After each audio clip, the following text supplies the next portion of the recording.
शारदां देवीं रामकृष्णं जगद्गुरुं पादपद्मे तयो श्रित्वा प्रणमामि मुहुर्मुहुः।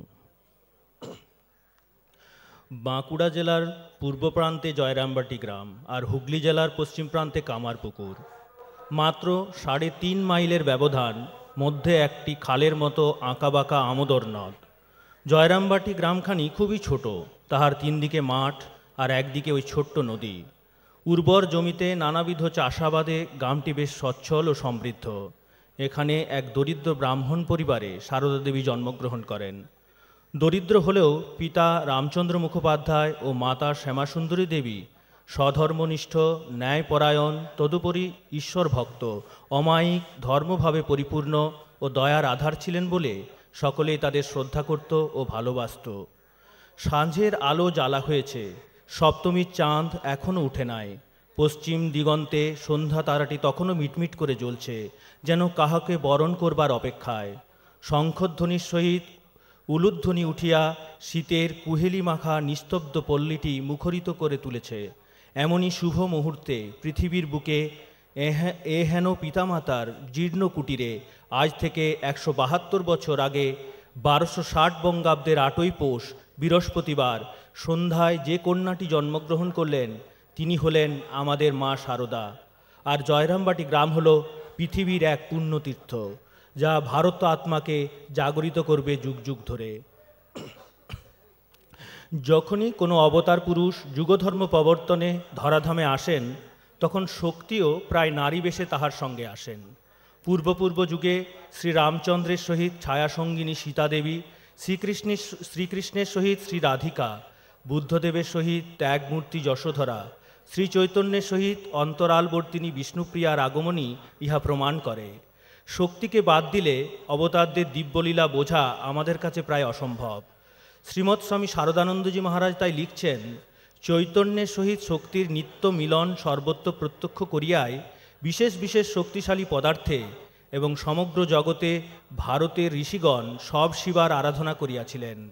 প্রথপ্রদর্শক গুরুর ভিতর, জগৎ বিমোহিনী স্ত্রীমূর্তির ভিতর বিদ্যা, ক্ষমা, শান্তি, মোহ, নিদ্রা, ভ্রান্তি প্রভৃতি সাত্ত্বিক ও তামসিক গুণের ভিতর সেই অদ্বিতীয়া বরাভয় করা মুণ্ডমালিনী দেবীর আবির্ভাব দর্শনে এবং শ্রদ্ধার সহিত আরাধনে তাহারা আপনারা কৃতার্থ হইয়া মানবকে সেই পথে চালিত করিয়া ধন্য হইতে শিক্ষা দিয়াছিলেন। দৈনন্দিন জীবনে আমরা কিভাবে চলব, সকলের সঙ্গে কীরকম ব্যবহার করব, মা তার জীবনে দেখিয়ে গিয়েছেন। শ্রী মায়ের কথার মধ্যে দেখব কিভাবে মা ছোট ছোট ঘটনা উপদেশের মধ্যে আমাদের চলার পথ দেখিয়েছেন। জাতি ধর্ম নির্বিশেষে জগতের সকলের প্রতি আমাদের কীরকম দৃষ্টিভঙ্গি হওয়া উচিত ও পারমার্থিক ও ব্যবহারিক দুটোকেই একই সঙ্গে জীবনের সমন্বয় করে কিভাবে চলতে হয় মা তার জীবন দিয়ে দেখিয়েছেন। আজ আমরা সেসব থেকে কিছু কিছু পাঠ করব। মা সবসময় অন্যের ভালো গুণ দেখতেন আর অন্যদেরও তাই শেখাতেন। উদ্বোধনে একদিন এক স্ত্রীলোক কম্বল বিক্রি করতে এলে নলিনী দিদি তার সঙ্গে দর কষাকষি করতে থাকে। সে কথা শুনে মা বলছেন, তুমি 4 আনা পয়সার জন্য তার সঙ্গে এতক্ষণ যাবৎ খ্যাচম্যাচ করছো। ছি, সে 2 পয়সা পাওয়ার জন্যই মাথায় করে মানুষের দ্বারে দ্বারে ঘুরে বেড়ায়, আর তুমি কিনা সামান্য পয়সার জন্য এতখানি সময় ওকে আটকে রেখেছ। বিশেষ তোমার কম্বলের দরকারই বা কি? সবই তো তোমার আছে, তবুও কিনতে গিয়েছ। নিকটস্থ স্ত্রী ভক্তকে দেখিয়ে মা বলছেন, বরং বৌমাকে একখানি দিলে ভালো হতো। ও কম্বল ছাড়াও অন্য জিনিস ব্যবহার করে না, তাও আবার একখানি কম্বল মাত্র। এত শীতে সে এই নিয়েই থাকে, তবু কারু কাছে চায় না। 2খানি কাপড়ের বেশি বোধ হয় জীবনে 3খানি কাপড় পরেনি, তবু এতেই বেশ আনন্দে আছে। লোকের ভালো জিনিসটা তোদের কি চোখে পড়ে না? এই ছোট্ট ঘটনার মধ্যে আমরা দেখছি প্রয়োজনের অতিরিক্ত জিনিস ব্যবহার না করে কিভাবে থাকা যায় মা তার দৃষ্টান্ত দিয়ে দেখাচ্ছেন। একদিন উদ্বোধনের বাড়িতে দোষ দেখা প্রসঙ্গে মায়ের সঙ্গে কথা হচ্ছে। যখন তিনি বৃন্দাবনে ঠাকুরের শরীরত্যাগের পর গিয়েছিলেন, সেই সময়কার কথা বলিতে গিয়ে বললেন, দেখো, আমি রাধারমণের কাছে প্রার্থনা করেছিলুম, ঠাকুর আমার দোষ দৃষ্টি ঘুচিয়ে দাও, আমি যেন কখনো কারো দোষ না দেখি। বাস্তবিকই তিনি মন্দকেও ভালো চোখে দেখিয়া সকলকে উন্নত করিতেন। মা বলিতেন, দোষ তো মানুষের লেগেই আছে, কি করে যে তাকে ভালো করতে হয় তা জানে কজনে। মা আরও বলতেন, দোষ তো মানুষ করবেই, ও দেখতে নেই, ওতে নিজেরই ক্ষতি হয়। দোষ দেখতে দেখতে শেষে দোষেই দেখে। একবার যোগেন মাকে বলছেন, যোগেন, দোষ কারো দেখো না, শেষে দূষিত চক্ষু হয়ে যাবে। মানুষ নিজের মনটি আগে দোষী করে নিয়ে তবে পরের দোষ দেখে। পরের দোষ দেখলে তাদের কি হয়? নিজেরই ক্ষতি। আমার ওইটি ছেলেবেলা থেকেই স্বভাব যে আমি কারো দোষ দেখতে পারতুম না। আমার জন্য যে এতটুকু করে আমি তাকে তাই দিয়ে মনে রাখার চেষ্টা করি। তা আর মানুষের দোষ দেখা? মানুষের কি দোষ দেখতে আছে ওটি শিখিনি। ক্ষমারূপ তপস্যা। স্বামী অরূপানন্দ মহারাজ লিখছেন, আমরা দেখিতাম যাহাকে কেহ দেখিতে পারে না, মা ঠিক তাহাকেই আরও আদর যত্ন করিতেন। কেহ কোনো গর্হিত কার্য করিয়া যদি তাহার নিকট অনুতপ্ত হইয়া যাইত, তিনি তাহাকে অভয় দিতেন। একবার একটি যুবতী এইরূপ তাহার শরণাপন্ন হলে মা তাহাকে কোল দিয়া বলিলেন, আচ্ছা, যা করেছ আর করো না, এবং তাহার পাপরাশি নিজে গ্রহণ করিয়া তাহাকে মন্ত্র দীক্ষা দিলেন, যাহাতে তাহার সুমতি হয়। একবার জনৈক যুবক ভক্ত কোনো অন্যায় আচরণের জন্য ঠাকুরের কোনো বিশিষ্ট অন্তরঙ্গ ভক্ত শ্রী শ্রী মাকে অনুরোধ করেছিলেন যেন তাহাকে মায়ের কাছে আসিতে না দেওয়া হয়। তাহাতে মা বলিয়াছিলেন, আমার ছেলে যদি ধুলো কাদা মাখে, আমাকেই তো ধুলো ঝেড়ে কোলে নিতে হবে। এই মাতৃসুলভ স্নেহ ও ক্ষমা দ্বারা তিনি বিপদগামীকে সুপথে আনিতেন। ঢাকার শ্রীযুক্ত পীতাম্বরনাথ জয়রামবাটিতে মায়ের বাড়ির বারান্দায় বসিয়া মায়ের সঙ্গে কথা বলিতেছিলেন। মা ঘরের ভিতরে ছিলেন। বলিলেন, বাবা, ঘরে এসে বলো। ভক্তটি বলিলেন, মা, আমি এখানেই বসি, আমি হীন জাত। মা তাকে বলিলেন, কে বলেছে তুমি হীন জাত? তুমি আমার ছেলে, ঘরে এসে বসো। তখনকার দিনে পাড়া গায়ে জাতপাত নিয়ে সমাজ খুব রক্ষণশীল মনোভাব ছিল। কত রকমের বাধা আসত, কিন্তু তা সত্ত্বেও মায়ের কাছে যারা এসেছে তাদেরকে তিনি আপন করে নিয়েছেন ভালোবাসা দিয়ে। সকলের অজ্ঞাতে জাতিভেদ ও অস্পৃশ্যতা দূর করে সমস্ত দেশের মানুষকে আপন করে নিয়েছিলেন। তিনি বলতেন, তুমি যে ঠাকুরের গণ, ঘরের ছেলে, ঘরে এসেছো, তোমাকে না জিজ্ঞাসা করেই মন্ত্র দিয়েছি, তাতে কি তুমি বুঝতে পারো না যে তুমি আমাদের ঘরের ছেলে? 30শে আষাঢ় 1320 বঙ্গাব্দ, জয়রামবাটি, স্বামী অরূপানন্দ মহারাজের বিবৃতি। মধ্যাহ্নে মায়ের ঘরের বারান্দায় আমি ও মুকুন্দ সাহা খাইতে বসিয়াছি। মা বড় মামার বারান্দার পূর্ব পাশে বসিয়া আছেন। এমন সময় নলিনী দিদি ভেজা কাপড়ে আসিয়া বলিল, কাকে তাহার কাপড়ে প্রস্রাব করিয়াছে বলিয়া আবার স্নান করিয়া আসিয়াছেন। মা বলিলেন, বুড়ো হতে চললুম, কাকে প্রস্রাব করে কখনো শুনিনি। বহু পাপ মহাপাপ না হলে কি মন অশুদ্ধ হয়? কৃষ্ণ বোসের বোন এমনই সূচিবায় ছিল। টিকি ডুবলো কি? গঙ্গায় নাইতে গিয়ে ডুব দিচ্ছে আর লোকেদের জিজ্ঞাসা করছে। সূচিবায় মন আর কিছুতেই শুদ্ধ হচ্ছে না। অশুদ্ধ মন অনাসেই যায় না। আর সূচিবায় যত বাড়াবে তত বাড়বে, সবই যত বাড়াবে তত বাড়বে। আমি বললাম, মহাপুরুষকে দেখেছি ভজা প্রভৃতি কুকুরগুলোকে ঘেঁটে তারপর হয়তো ঠাকুর পূজা করতে গেলেন। যাওয়ার সময় কেউ হাতে জল ঢেলে দিলে আচমনের মতো একটু হাত ধুলেন মাত্র। মা বললেন, তাদের কথা স্বতন্ত্র, তাদের মন কত শুদ্ধ, সাধুর মন।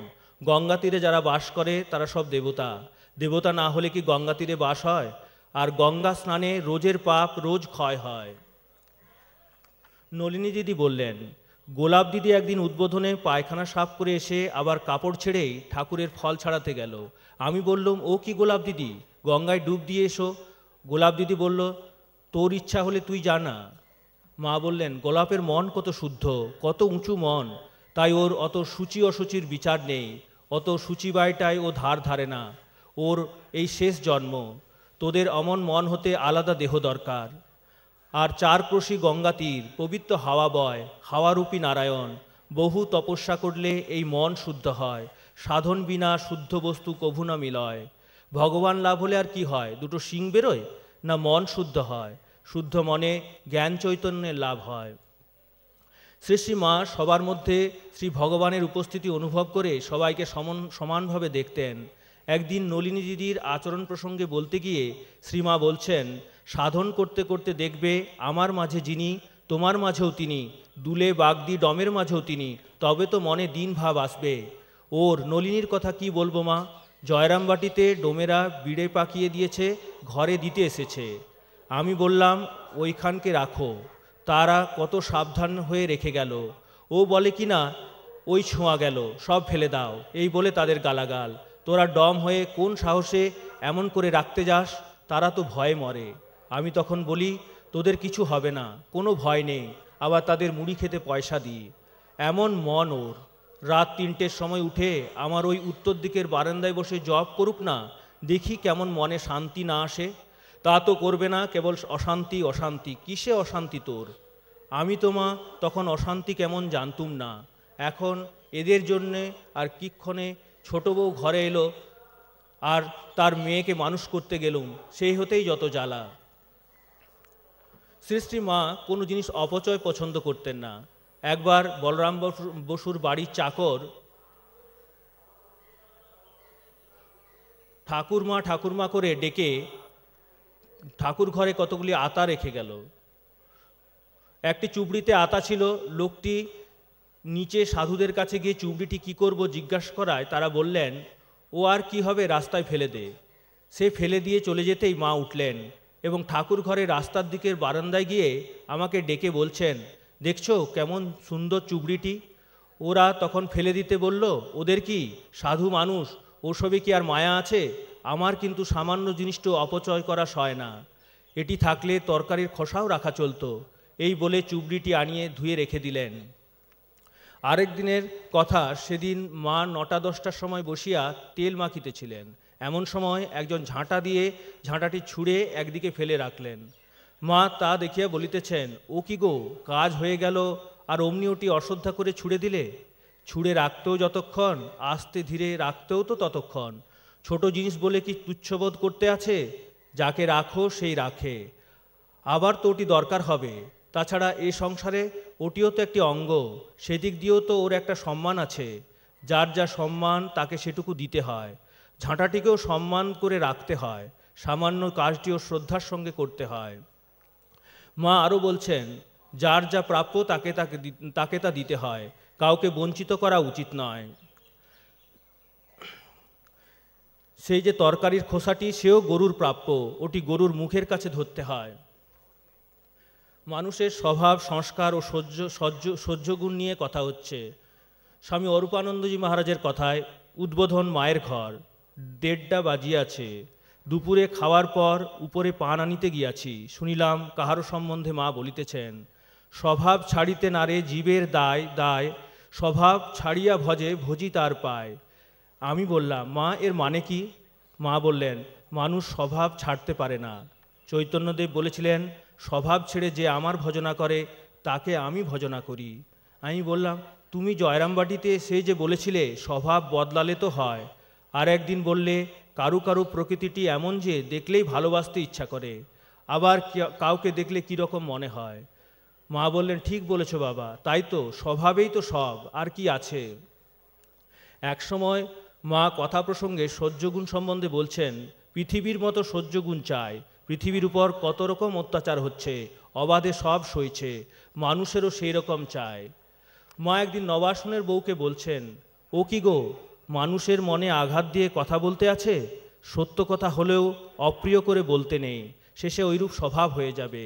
মানুষের চক্ষু লজ্জা ভেঙে গেলে আর মুখে কিছু আটকায় না।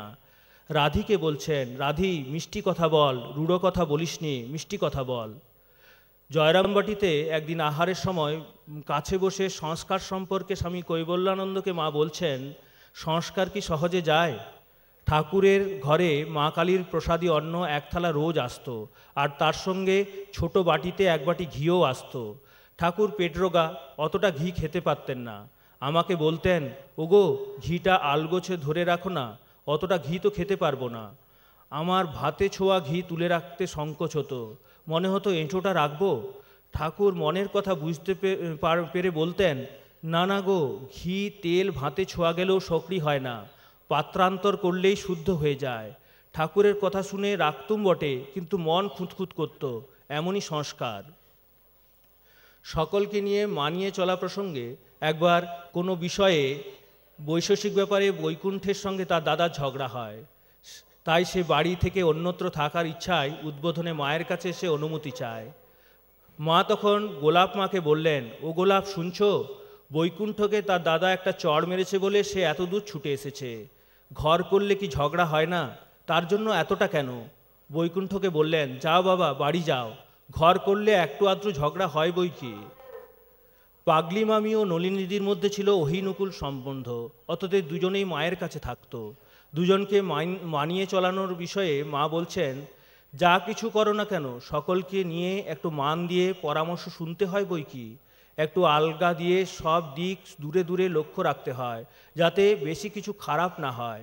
আমি এই যে রাধুর ঘরে তত্ত্ব পাঠাবো, তা নলিনীর সঙ্গেই পরামর্শ করি। আমি যখন নলিনীকে মুরব্বি বানিয়ে তার পরামর্শ চাই, বলি, দেখো নলিনী, কি তোমার পছন্দ এই সব দেখে শুনে বলো।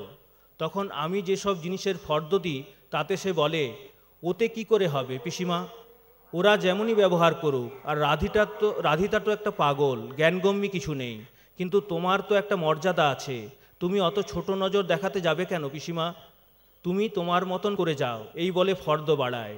আমিও মনে মনে হাসি। ওইটুকু যদি ওকে না জানিয়ে সেখানে তত্ত্ব পাঠায়, অমনি দুজনে তাই নিয়ে কুরুক্ষেত্র বাঁধাবে। দেখো, সব লোককে কিছু কিছু অধিকার দিয়ে নিজে একটু নিচু হয়ে চলতে হয়। মায়ের লেখাপড়া শেখার কত আগ্রহ ছিল তা মায়ের কথা থেকে আমরা জানতে পারি। অরূপানন্দজি মহারাজ উদ্বোধনে মাকে জিজ্ঞাসা করছেন, মা, তোমাকে কখনো কখনো রামায়ণ পড়তে দেখি, পড়তে কবে শিখলে? মা বলছেন, ছেলেবেলায় প্রসন্ন, রামনাথ এরা সব পাঠশালায় যেত, ওদের সঙ্গে কখনো কখনো যেতুম, তাতেই একটু শিখেছিলুম। পরে কামারপুকুরে লক্ষ্মী আর আমি বর্ণ পরিচয় একটু একটু পড়তুম। ভাগ্নে হৃদয় বই কেড়ে নিলে, বললে মেয়ে মানুষের লেখাপড়া শিখতে নাই, শেষে কি নাটক নোভেল পড়বে? লক্ষ্মী তার বই ছাড়লে না, ঝিয়ারি মানুষ কিনা জোর করে রাখলে। আমি আবার গোপনে আরেকখানি একানা দিয়ে কিনে আনলুম। লক্ষ্মী গিয়ে পাঠশালায় পড়ে আসতো, সে এসে আবার আমাকে পড়াতো। ভালো করে শেখা হয় দক্ষিণেশ্বরে, ঠাকুর তখন চিকিৎসার জন্য শ্যামপুকুরে। একাটি একাটি আছি। ভবমুখুচ্ছেদের একটি মেয়ে আসতো নাইতে, সে মধ্যে মধ্যে অনেকক্ষণ আমার কাছে থাকতো। সে রোজ নাইবার সময় পাঠ দিত ও নিত। আমি তাকে শাক পাতা বাগান হতে যা আমার এখানে দিত তা খুব করে দিতুম। মেয়েদের শিক্ষা প্রসঙ্গে সেই সময় মায়ের চেতনা, চরিত্র, ভাবাদর্শকে আশ্রয় করে গড়ে উঠেছিল শিক্ষা, স্বাস্থ্য সেবা ও নারীর মুক্তির গঠনমূলক কাজ। স্বামীজির মতে মাতা ঠাকুরানী ভারতে এসেছিলেন মহাশক্তিকে জাগ্রত করতে, তাকে অবলম্বন করে আবার গার্গী, মৈত্রী সব জন্মাবে। মায়ের উদার সংস্কারমুক্ত মন ছিল, তিনি কখনো সংকীর্ণ বুদ্ধি এবং কোনো গণ্ডির মধ্যে কাউকে আটকে রাখতে চাইতেন না। তিনি মেয়েদের লেখাপড়া শেখানো, সমাজে তাদের উন্নতি চাইতেন। তিনি সবাইকে উৎসাহ দিতেন। ভালো কাজ দেখলে মা তা দেখে আনন্দ প্রকাশ করতেন। সিস্টার নিবেদিতা স্কুলে গিয়ে মেয়েদের হাতের কাজ দেখেন এবং খুব আনন্দ করেন এবং বলেন, বেশ তো শিখেছে মেয়েরা। একবার রাধু সামনের মিশনারি স্কুলে যাবে বলে খেয়ে দিয়ে কাপড় পরে প্রস্তুত। এমন সময় গোলাপ মা এসে বললেন, বড় হয়েছে মেয়ে, এখন আবার স্কুলে যাওয়া কি? এই বলে রাধিকে যেতে নিষেধ করলেন। রাধু কাঁদতে লাগলো। মা বললেন, কি আর বড় হয়েছে, যাক না, লেখাপড়া, শিল্প এসব শিখতে পারলে কত উপকার হবে। যে গ্রামে বিয়ে হয়েছে এইসব জানলে নিজে এবং অন্যের কত উপকার করতে পারবে, কি বলো মা? পরে রাধু স্কুলে গেল। মা মেয়েদের লেখাপড়া করা প্রসঙ্গে বলেছেন, মান্দ্রাজের দুটি মেয়ে 20-22 বছর বয়স, বিবাহ হয় নাই, নিবেদিতা স্কুলে আছে। আহা, তারা সব কেমন কাজকর্ম শিখেছে। আর আমাদের এখানে পড়ো দেশে লোকে কি 8 বছর হতে না হতেই বলে, পরগোত্র করে দাও, পরগোত্র করে দাও। আহা, রাধুর যদি বিয়ে না হতো তাহলে কি এত দুঃখ দুর্দশা হতো? একবার জনৈক ভক্তের কন্যা বিবাহে রাজি না হওয়ায় তাহার মাতা শ্রী মাকে সব নিবেদন করিলেন, যাহাতে তিনি মেয়েটিকে বিবাহের আদেশ দেন।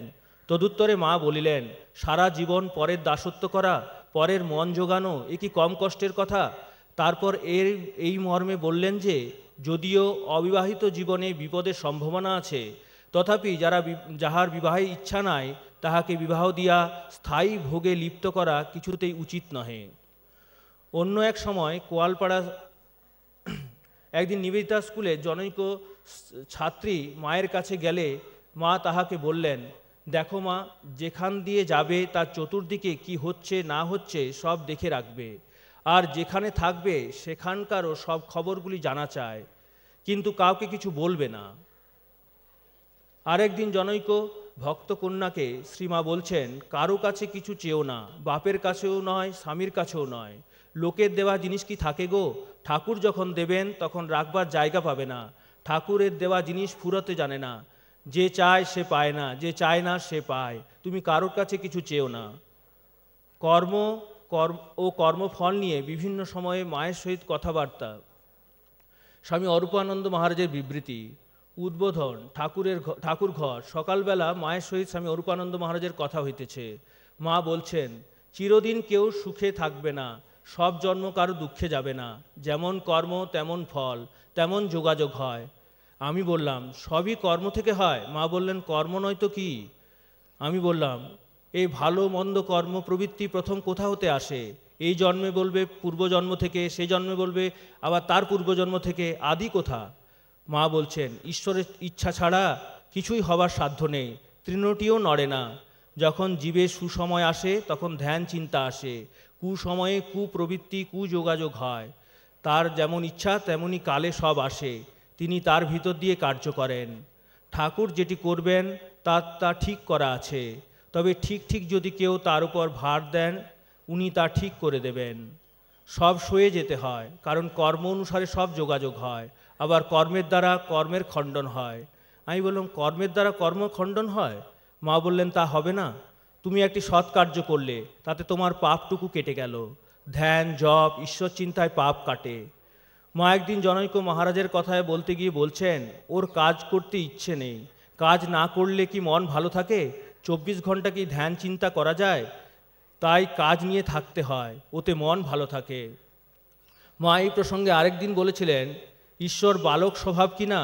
কেউ চাচ্ছে তাকে দিচ্ছে না, আবার কেউ চায় না তাকে সেধে দিচ্ছেন।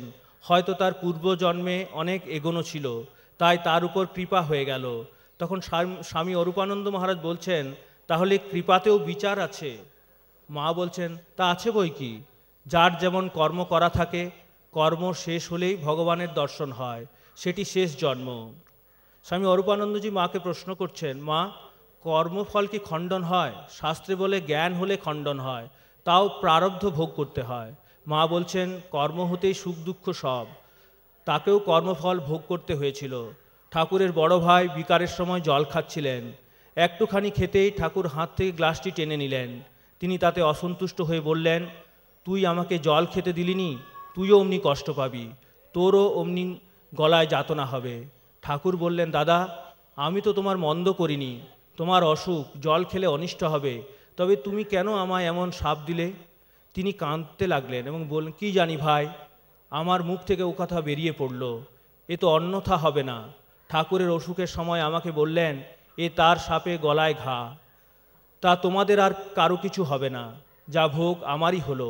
আমি বললুম, এমন হলে মানুষ কি করে থাকবে যখন তোমারই ওরূপ হলো? তিনি বললেন, তার সে সিদ্ধ বাক্য ছিল, ভালো লোক, এমনি যে সে বললে কি হয়? কর্মফল ভুগতে হবেই, তবে ঈশ্বরের নাম করলে যেখানে ফাল সিঁধুত সেখানে ছুঁচ ফুটবে। জপ তপ করলে কর্ম অনেকটা খণ্ডন হয়। মহারাজ বলছেন, জপ তপে দ্বারা খণ্ডন হয়? মা বললেন, তা হবে না। ভালো কাজটি করা ভালো, ভালোটি করলে ভালো থাকে, মন্দটি করলে কষ্ট পেতে হয়। ঠাকুরের সময়কার একজন বৃদ্ধা মায়ের কাছে এসে বলছেন, আহা, ঠাকুর আমাদের যেসব কথা বলে গেছেন তা কি আমরা পালন করতে পেরেছি? শুধু সংসারে কাজ কাজ করে মরছি, এ কাজ সে কাজ হলো না বলে এই করছি। মা তার কথায় বললেন, কাজ করা চাই বই কি, কর্ম করতে করতেই কর্মের বন্ধন কাটে, তবে নিষ্কাম ভাব আসে, এক দণ্ডও কাজ ছেড়ে থাকা উচিত নয়। স্বামী অরূপানন্দজি মহারাজের কথায় উদ্বোধনে ঠাকুরের ঘরে পাশের ঘরে মায়ের তক্তাপোষের নিকট বসিয়া সকালবেলায় কথা হইতেছে। আমি বললাম, মা, এই যে কেউ বলেন মঠে সেবাশ্রম, হাসপাতাল, বই বেচা, হিসাব নিকাশ প্রভৃতি সাধুরা যে করছে, এ ভালো নয়। ঠাকুর কি এসব কিছু করেছিলেন? নতুন যারা ব্যাকুলতা নিয়ে মঠে এসেছে তাদের ঘাড়ে এইসব কর্ম চাপিয়ে দিচ্ছে। কর্ম করতে হয়তো পূজা জপ ধ্যান কীর্তন এইসব করবে, অন্য সব কর্ম বাসনা জড়িয়ে ঈশ্বরকে বিমুখ করে। মা বলছেন, তোমরা ওদের কথা শোনো না, কাজ করবে না তো সারাদিন কী নিয়ে থাকবে? 24 ঘন্টা কি কেউ জব ধ্যান করতে পারে? ঠাকুরের কথা বলছো, তার কথা আলাদা। আর তার মাছের ঝোল, ঘিয়ের বাটি মথুর জোগাতো। এখানে একটি কাজ নিয়ে আছো বলে খাওয়াটি জুটছে, নইলে দুয়ারে দুয়ারে কোথায় এক মুঠোর জন্য ঘুরে ঘুরে বেড়াবে, শরীরে অসুখ হয়ে পড়বে। আর কেই বা এখন সাধুদের এত ভিক্ষা দিচ্ছে? তোমরা ওসব কথা কিছু শোনো না, ঠাকুর যেমন চালাচ্ছেন তেমনি চলবে, মঠ এমনিভাবেই চলবে, এতে যারা পারবে না তারা চলে যাবে। স্বামী পরমেশ্বরানন্দজি মহারাজকে ঠাকুর পূজা ও অন্যান্য কাজে ব্যস্ত থাকতে হতো। তিনি একদিন মাকে বললেন যে, আমার কাজ আর ভালো লাগছে না, আমি তপস্যায় যেতে চাই। মঠের কয়েকজন সন্ন্যাসী তারাও তপস্যায় যাচ্ছে। মা শুনে বললেন, সে কি গো, আমার কাজ করছো, ঠাকুরের কাজ করছো, এ কি তপস্যার চেয়ে কম হচ্ছে? হাওয়া গুনতে কোথায় যাবে? যখন খুব যাওয়ার ইচ্ছা হবে তখন 2-1 মাস কোথাও বেরিয়ে আসবে। জনৈক ত্যাগী ভক্ত আশ্রমের কাজে ব্যস্ত থাকার জন্য নিয়মিত জপধ্যানের বিঘ্ন ঘটিতে পারে, এ কথা বলায় মা বলিলেন, কাজ আর কার? কাজ তো তারই। অনেকে কাজকর্মের থেকে সর্বদা জপধ্যানকে বেশি গুরুত্ব দেন, কোনটা ঠিক? এই প্রসঙ্গে মা বলছেন, তারা কি করে বুঝলে কি করলে হবে আর কি করলে হবে না? কয়েকদিন একটু জপধ্যান করলেই কি সব হয়ে গেল? মহামায়া পথ ছেড়ে না দিলে কিছুতেই কিছু হবার নয়। সর্বদা তার স্মরণ মনন করে প্রার্থনা করতে হয়, প্রভু সদ্বুদ্ধি দাও। সব সময় জপধ্যান করতে পারে কয়জন? প্রথমটা একটু করে, শেষে নর মতো বসে থেকে থেকে নিচের গরম মাথায় উঠে অহংকারী হয়, গাছ পাথর ভেবে নানা অশান্তি। মনটাকে বসিয়ে আলগা না দিয়ে কাজ করা ঢের ভালো। মন আলগা পেলেই যত গোল বাধায়। নরেন আমার এসব দেখেই তো নিষ্কাম কর্মের পত্তন করলে। টাকা পয়সা কীভাবে ব্যবহার করতে হয় সেই নিয়ে মায়ের কথা। ব্রহ্মচারী অশোককৃষ্ণ মহারাজের গর্ভধারিণী মায়ের প্রতি কর্তব্য প্রসঙ্গে মা বলছেন, মার সেবা করা সকলের উচিত, বিশেষ যখন তোমরা সকলে সেবার জন্য এখানে এসেছো। তোমার বাপ যদি টাকা না রেখে যেতেন তাহলে তোমাকে টাকা রোজগার করে মার সেবা করতে বলতুম। ঠাকুরের ইচ্ছায় তিনি তোমার কোনো উৎপাত রাখেননি। কেবল মেয়ে মানুষের হাতে থেকে টাকাগুলো নষ্ট না হয়ে যায় এর একটা বন্দোবস্ত করা আর দেখাশোনা করলেই হয়ে যাবে। এটা কি কম সুবিধে? টাকা রোজগার মানুষ সৎভাবে করতে পারে না, মন বড় মলিন করে দেয়। এই জন্য তোমায় বলছি, টাকা কড়ির ব্যাপার যত শীঘ্র সম্ভব সেরে ফেলো। বেশি দিন ওসব নিয়ে থাকলেই ওতে একটা টান পড়বে। টাকা এমন জিনিস, মনে করছো ওতে আমার টান নেই, যখন একবার ছাড়তে পেরেছি তখন আর টান হবে না, যখন ইচ্ছা চলে আসবো। না, এ কথা কখনো মনে ভেবো না। কোন ফাঁক দিয়ে তোমার গলা টিপে ধরবে তোমায় বুঝতে দেবে না। বিশেষত তোমরা কলকাতার ছেলে, টাকা নিয়ে খেলা করতে জানো। যত শীঘ্রই পারো মার বন্দোবস্ত করে কলকাতা থেকে পালিয়ে যাও। আর মাকে যদি কোনো তীর্থস্থানে নিয়ে যেতে পারো, দুজনে বেশ ভগবানকে ডাকবে, মা বেটার সম্পর্ক ভুলে। মার পথের সঞ্চয় করবার সাহায্য করতে পারা তবেই তো ঠিক ঠিক ছেলের কাজ। তার বুকের রক্ত খেয়ে যে এত বড় হয়েছ, কত কষ্ট করে তোমায় মানুষ করেছেন, তার সেবা করা তোমার সবচেয়ে বড় ধর্ম জানবে। তবে তিনি যদি ভগবানের পথে যেতে বাধা দেন তখন অন্য কথা। তোমার মাকে একবার এখানে নিয়ে আসো না, দেখব কেমন। যদি ভালো বুঝি 2-1 কথা বলে দেব, কিন্তু সাবধান, মার সেবা করছি ভেবে বিষয় নিয়ে মেতো না। একটা বিধবার খাওয়া পরা বইতো না, কত টাকাই বা চায়। কিছু লোকসান দিয়েও যদি তাড়াতাড়ি বন্দোবস্ত হয় তার চেষ্টা করবে। ঠাকুর তো টাকা ছুতেই পারতেন না, তোমরা তার নামে বেরিয়েছ, সব সময় তার কথা মনে ভাববে। জগতে যত অনর্থের মূল টাকা। তোমাদের কাঁচা বয়স, হাতে টাকা থাকলে লোভ দেখাবে, সাবধান। জ্ঞান মহারাজ জয়রামবাটিতে থাকতে বেশি দাম দিয়ে খাঁটি দুধ কেনার পক্ষপাতী ছিলেন। তিনি বলতেন, টাকায় 8 হলেও খাঁটি দুধ দেওয়া চায়। মা কথা শুনে তাকে তিরস্কার করলেন। ও কি জ্ঞান, এখানে পয়সায় পোয়া দুধ মেলে, গরিব খেতে পায়, আর তুমি অমন করে দর বাড়াচ্ছ। গোয়ালা সে তো জল দেবেই, দর বাড়ালে তখন সে আরও বেশি পয়সা পাবে বলে আরও বেশি জল মেশাতে চাইবে। শ্রীমতী ক্ষীরোদবালা রায়ের কথা। মা, সংসারে আমার মন মোটেই বসে না। আমি কত কষ্টে যে সংসারের মধ্যে বাস করি তা তুমি অবশ্যই জানো। আমার এই প্রার্থনা, আমাকে সংসারের মধ্যে রেখো না। মা বললেন, তোমাদের আবার সংসার কি মা? তোমাদের সংসারও যা, গাছতলাও তা। সংসার কি তিনি ছাড়া? তিনি সবখানেই আছেন। বিশেষ মেয়ে মানুষ কোথায় যাবে মা? তিনি যেখানে যেভাবে রাখেন সেখানে সন্তুষ্ট থেকো। উদ্দেশ্য তাকে ডাকা ও পাওয়া। তাকে ডাকলে তিনি তোমার হাত ধরে চালিয়ে নেবেন, তাতে নির্ভর করতে পারলে আর তোমার কোনো ভয় নাই। আমিও তো মা সংসারেই চিরদিন কাটালাম। তুমি নিতান্তই ছেলে মানুষ, ধর্মের জন্য হেতাশেতা যাওয়া আরও বিপদ। আমি বলছি, যেখানে যে অবস্থায় যেভাবেই থাকো, বাইরের আবিলতা তোমার কোনো ক্ষতি করতে পারবে না। ঠাকুর আছেন, তোমার কোনো ভয় নেই, ভাবনা নেই। মনসা নামে একটি ছেলে মায়ের কাছ থেকে দীক্ষা ও গেরুয়া কাপড় পেয়েছে। তারপর মামাদের বৈঠকখানায় বসে গান গাইলে। মাকু, রাধু, নলিনী সবার গান শুনে খুব ভালো লেগেছে। মামিরা বলছে অমন ছেলেটিকে ঠাকুরঝি সাধু করে দিচ্ছে। তাকে মাকু সাই দিয়ে বলল, তাই বটে, পিসিমার যেমন কাজ অমন ভালো ভালো ছেলেদের সাধু করে দিচ্ছেন। বাপ মা কত কষ্ট করে মানুষ করে মুখ চেয়ে আছে, তাদের কত আশা, সেসব চুরমার হয়ে গেল। এখন উনি হৃষিকেশে গিয়ে ভিক্ষা করে খাবেন, না হয় রুগীর সেবায় মলমূত্র ঘাটবেন। বেথা করা সেও তো একটা সংসারের ধর্ম। তুমি যদি এরকম করে সাধু করে দাও, মহামায়া তোমার উপর চটে যাবেন। সাধু হয় নিজে হোক গে, তোমার নিমিত্ত হতে যাওয়া কেন পিসিমা? মা তখন বললেন, মাকু, ওরা সব দেব শিশু, সংসারে ফুলের মতো পবিত্র হয়ে থাকবে। এর চেয়ে সুখের কি আছে বল দেখি? সংসারে যে কি সুখ তা তো তোরা দেখছিস। পবিত্র ভাবটা কি স্বপ্নেও তোদের ধারণা হয় না? মা আবার বলছেন, ভগবানকে ডাকুক আর না ডাকুক, যে বিয়ে না করে সে তো অর্ধমুক্ত। যে সময় ভগবানে একটু মন হবে, সে সময় হুহু করে এগোতে থাকবে।